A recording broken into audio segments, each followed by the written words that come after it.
Kweduno mabuja madoka chere. Tauya anodzanyasi nhau zuwa rechigumino nhatu mwedzi uno wagunyana. Ipapa tikutandana akatengaringana nayo wamunangarwa apo waenda kopa vanhu mapepa okufunda pachikoro chofundo yepamusoro choUniversity of Zimbabwe. Tikuramba tichitenda tichiti aiwa zvisvinu zvaitiwa muvanhu vanosvika vanotopfuura zviuru zvitanhatu wapuwa mapepa okuti wafunda kubva kuma postgraduate kusvikira kwese nokumabachelors nokuenda kumadhokotera maPhD. Tikuramba tichireketa tichiti aiwa makorokoto dai kare takutoziva kuti mhuri dzinosvika zviuru zvitanhatu dzanota dzakutopfumvurawo kureketa kuno nokutoti munhu waiti paunozotopedza dhigiri ribodzi unenge watono basa nozvese zvatoringana ipapo.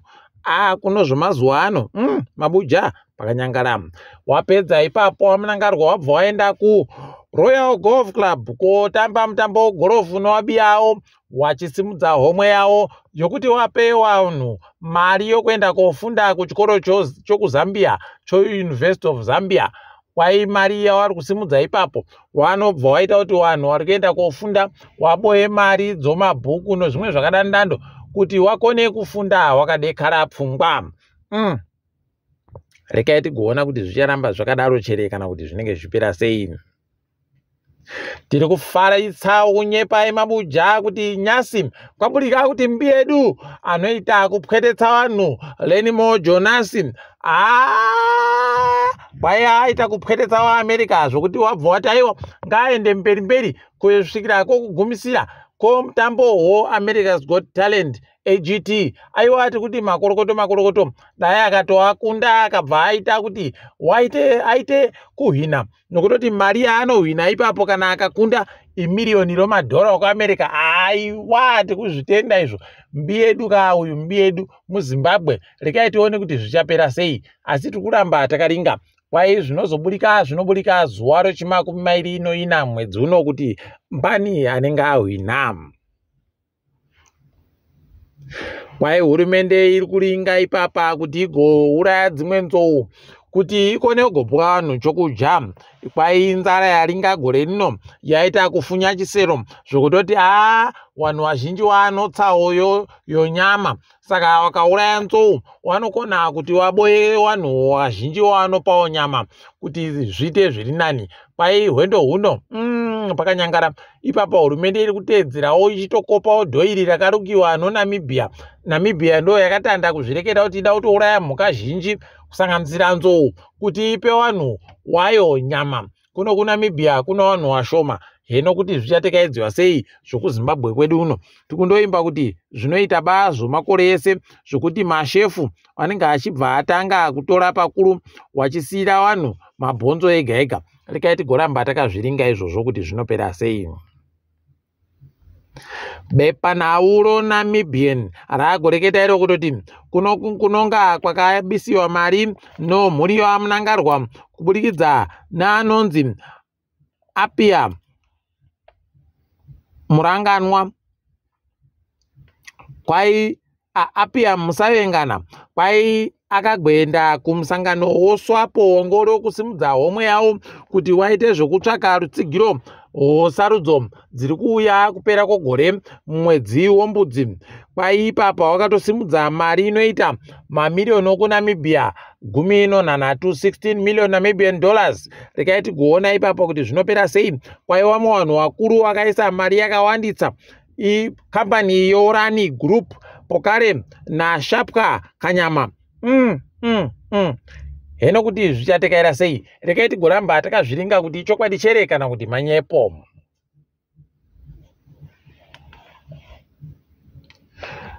Kwai makambani anogaya upfu akabuditsiwa naiye Matinyarare Rutendo achireketa kuti kwai wakaita zvinhu zvokuisa zvinhu zvinouraya zvinokonzeresa gomarara pokare inochirwere choshuramatongo.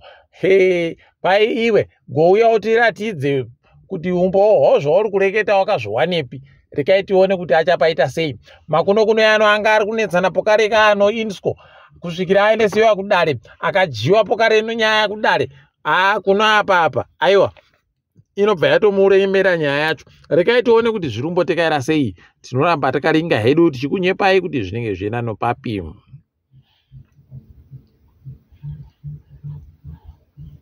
Vanhu vazhinji izvezvi vari kurwadziwa fani nonyaya yekusaika kwemagetsi. Asi tiri kutodawo kunyepai mabuja kutoti kana muri kuti muri kushaya magetsi izvezvi, rekai tirekete satsangirai muchanyatsoshayisa chaizvo chaizvo, nokutoti hwendo huno pakanyangaritsa. Karibha inokona kundodzimiwa chero nguva apawo kuhange magetsi ari kuuya atori mashoma. Zvagara zviri kutonetsa pakaita kunyangariwa mabuja kuZambia izvezvi. Kana zvikatekaira sokureketa kwawo mangwana chaiye wari kudzima gwenya rawo romagetsi pakaribha papo. Maziva kuti paita kunyangariwa nzara mumusha pokare nokusaika kwemagetsi. Panenge pakanyangara. Tiri kunyepai nomufaro kutoti hurumende yagonzi inodare munyika ipenhutse mari dzochoupenzi dzayakabhadharisa vafana wozinasu. Admission of guilt fines pachirungu. Wafana iwawo vanosvika 40 vari kuita kufara. Izvezvi tiri kuramba tichizvitenda izvi. Rekai tione kuti zvinoperera papi.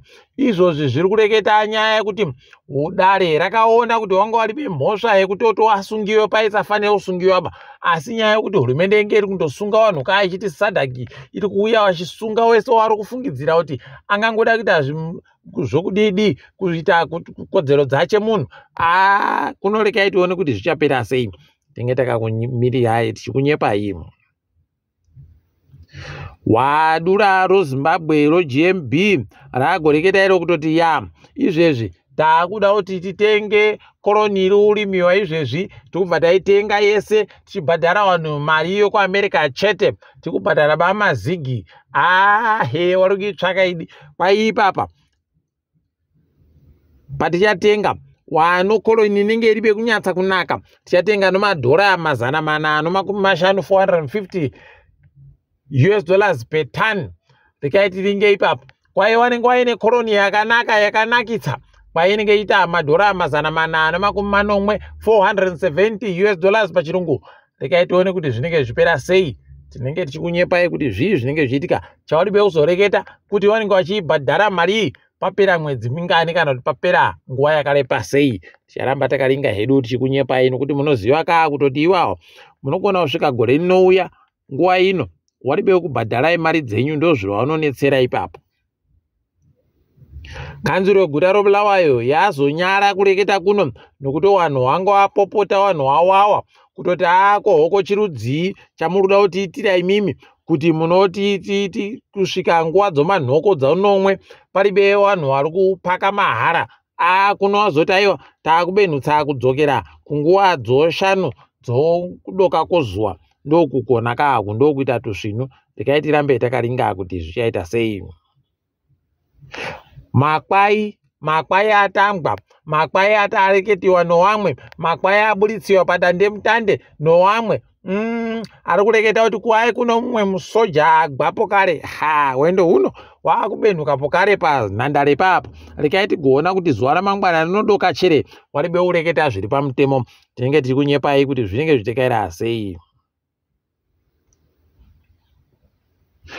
Wamwe vanhu vanoziva zviri kuitika munyaya dzomari wagoreketayo kutoti bhangi roStanbic kwairi kureketa ipapa noStarlink kuti rikone ndiro kuzoita bhangi rinoita kuti vanhu vakone kugoisa mari dzavo musvo kuStarlink.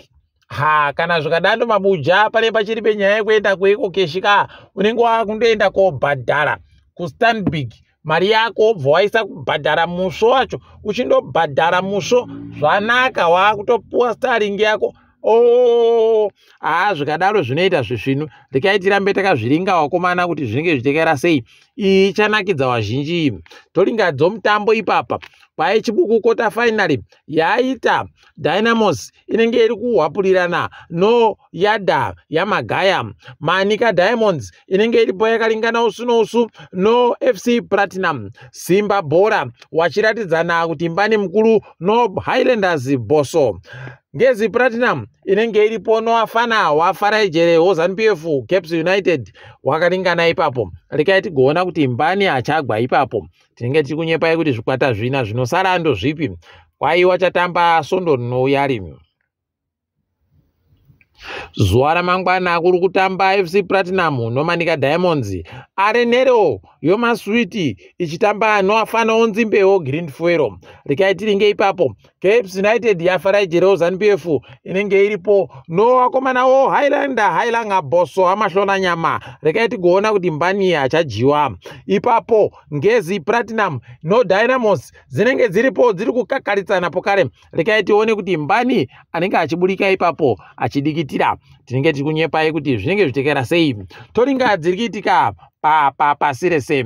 Totandira muSouth Africa waRamaphosa wasaina mutemo wokuchinja matekedziwo ozvikoro Bela Act pachirungu. Rekai tigoringa kuti zvinenge zvichipera sei. Asi izvezvi DA waFree Forum masangano warungu ari kuita kuhwadziwa fani. Rekai tione kuti zvichapera sei. Wari kuti wada kuenda kumatalodzi mhosva nonyaya yacho. Tinenge tichikunyepai kuti zvinenge zvichiitika. Uku Plavini Jamnandasi Godani kwaiapfa ngazorore murugare. EFF iribe kana masoko okufara iri kundoitawo zvakaitawo Zimbabwe zviya pakapfa Mugabe kuti vanenge vachireketa kuhwadziwa kwawo kwese nozvaakawaitira ndozvayandoitawo ipapo. Rekai tigoramba takaringa kuti zvinopera sei.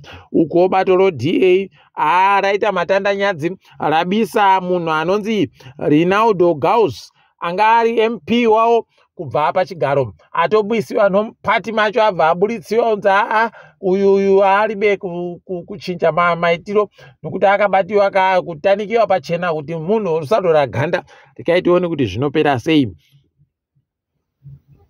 KuBotswana Ian Khama Seretse Khama kwaipa paabenuka kunyika vaendesiwa kudare, asi kuti asungiwe aiwa dare rati aiwa bati chamusungaba kubva gore ra2021 anga andorimo muSouth Africa akagara achitiza achiti ndikupotera imomo kuno heno kuti azofungei. Rekai tione kuti peno isarudzo dzauyadzi. Rekai tione tinenge tikunyepai kuti zvinenge zvichiitika ipapo. Dare rokuDRC ragoreketa rokuti wanhu wokuAmerica watatu pokare nokuDRC vanosvika 34 waita zvokuda kumukira hurumende paye wabatiwa nomhosva kuno wabva wanzi wese waakutonge wakupfa mabuja pakanyangaritsapo. Rekai tione kuti inopera yakaita sei iyoyo. Apa kuKenya Jomo Kenyatta International Airport yakambopfikiwa kawa basa wese wanosenza ipapo wari kuratidzira kuti kwai hurumende iri kuita sei no company yo Adani Group yoku India inokuti company iyi kwai yakanga yapuwa mvumo yokuti ndiyo igotekaidze nhandare iyi. Imi pakanyangaritsapo. Rekai tione kuti zvinoperera sei ipapo. Kambani wanoferefeta kutekaidziwa kwemari maAuditors yo PwC kwaiyanzi noChina ichabhadhara mari yechoupenzi inoita mamiliyoni okuAmerica 62 nonyaya yekuita mutsepwede panyaya yeEvergrande yawakaferefeta kwaiti kuwarambidza kusenza mwedzi 6 muChina. Unobva wazvibvunza kuti kuAfrica anosei wasingambobatiwi. Unobva waona kuti panochacha chopfene maimviro paanenge ari kutenderera kuti wareke kubatiwa nomhosva. Rekai tigoramba takazviringa hedu.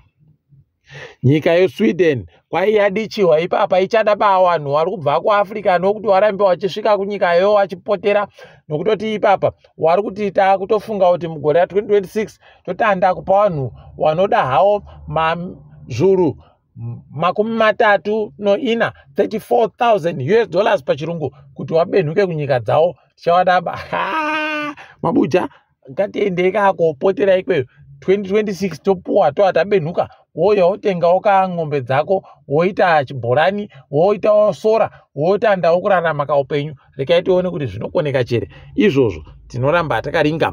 Kahatikidzwa kaNyasim kari kutifadza. Tiri kupembera kuti Nyasim the Grand Tour yapedza kubuditsiwa. Nyasim yokupedzesera yakaitiwa muZimbabwe waiti one for the road kwaindoko kugumisira wakuenda kumujandirere wakomana iwawo James May, Jeremy Clarkson, Rich Hammond tikuramba tichiwatenda. Wakabvira wari ku Top Gear, wakabvayo wakatanda Grand Tour, wakaita zvinodadisa. Tagumira pano mabuja nomufaro mukuru wokupemberera kubuditsiwa kwenyika yedu zvakanaka pa Grand Tour. Tiri papo mabuja, tagumira pano ndini wenyu Mhanduwe Onau.